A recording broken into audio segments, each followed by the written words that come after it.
मेरे बाबा और आप जैसे लोग जज्बात को समझते नहीं हैं शायद। सियान बाबा, इतनी बेचैनी एक जमीन के टुकड़े के लिए? जमीन का टुकड़ा आपके लिए होगा, मेरे लिए बहुत अहमियत रखता है। सिहान, वहां तुम्हारी जिम्मेदारी है। बाबा का नाम ना लीजिएगा। मैंने उसको वहां तुम्हारे भरोसे भेजा हुआ है। उसे कुछ होना नहीं चाहिए।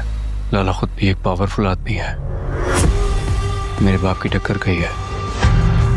डील करते हैं, तुम अपनी जान दे दो, मैं जमीन छोड़ दूंगा। वादा।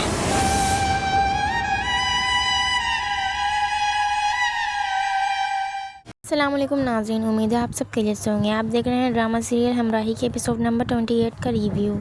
तो यहाँ पे सहान इल्हाम को बता रहा होता है कि लाला भी कोई आम आदमी नहीं है, वो भी बहुत बड़ा आदमी है, मेरे बाप की टक्कर का ही है। फिर सहान लाला के पास जाने के लिए निकल जाता है। यहाँ पे उसको ये रोकती हैं लेकिन ये नहीं रुकता, और ये भी रोकने की कोशिश करता है लेकिन ये भी नहीं रुकता और वो चले जाता है। तो यहाँ से हम लाला के घर पहुँच चुका है और यहाँ आके वो लाला को आवाज़ें देता है। वो जब आता है वहाँ बहुत सारे गार्ड्स वगैरह होते हैं, तो लाला वो सामने से आ रहा होता है। लाला को बोलता है कि आप घर को छोड़ दें, तो लाला उसे कहता है एक ज़मीन के टुकड़े के लिए इतनी मेहनत कर रहे हो।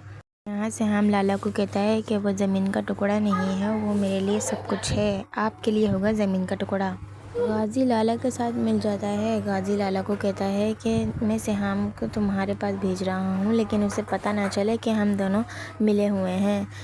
गाजी लाला को कहता है कि मेरे बेटे का ख्याल रखना, लेकिन यहाँ तो ये इसकी जान लेने पे तुला हुआ है। एक बात तो साफ है, सिहाम इल्हाम के लिए कुछ भी कर सकता है, तो ये जान भी दे सकता है। यहाँ पे लाला सिहाम को कहते हैं कि ठीक है मैं ज़मीन छोड़ दूंगा, लेकिन उसके बदले तुम्हें मुझे कुछ देना पड़ेगा। तो सिहाम कहता है क्या? वो कहता है तुम्हें अपनी जान देनी होगी।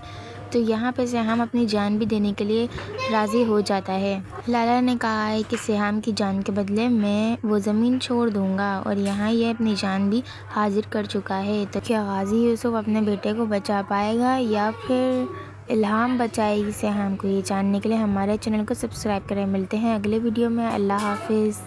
हमराही तू ही मेरी चाहत, तू ही फसाद हो।